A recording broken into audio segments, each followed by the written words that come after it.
പുതിയ വർഷം കടന്നു വരുമ്പോ മുത്തുനബി പറയുന്നു, ഏറ്റവും പുണ്യമേറിയ നോമ്പ് റമദാൻ. അത് കഴിഞ്ഞാൽ ഏറെ ബഹുമാനമുള്ള നോമ്പ് അത് മുഹറമിലെ നോമ്പാണ്. അതേ, ഒരു അടിമ നോമ്പനുഷ്ഠിക്കുമ്പോ അള്ളാഹുവിന് വേണ്ടി അന്നപാനീയങ്ങൾ മാറ്റിവെക്കുമ്പോ അള്ളാഹ് മലായികത്തിനെ വിളിച്ചു പറയാണ്, മലായിക ഉൻദുറൂ ഇലാ അബ്ദീ,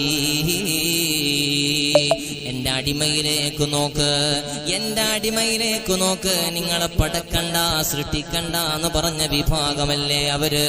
നോക്ക് നിങ്ങള്, തറക ശഹവതഹു വലദ്ദതഹു വതഅമഹു വശറാബഹു മിൻ അജ്ലി, എനിക്ക് വേണ്ടിയാ അവൻ ഭക്ഷണം, പാനീയം, മറ്റു വികാര വിചാരങ്ങളെ മാറ്റിവെച്ചത്.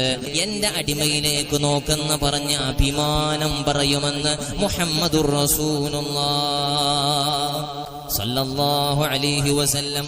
പുതിയ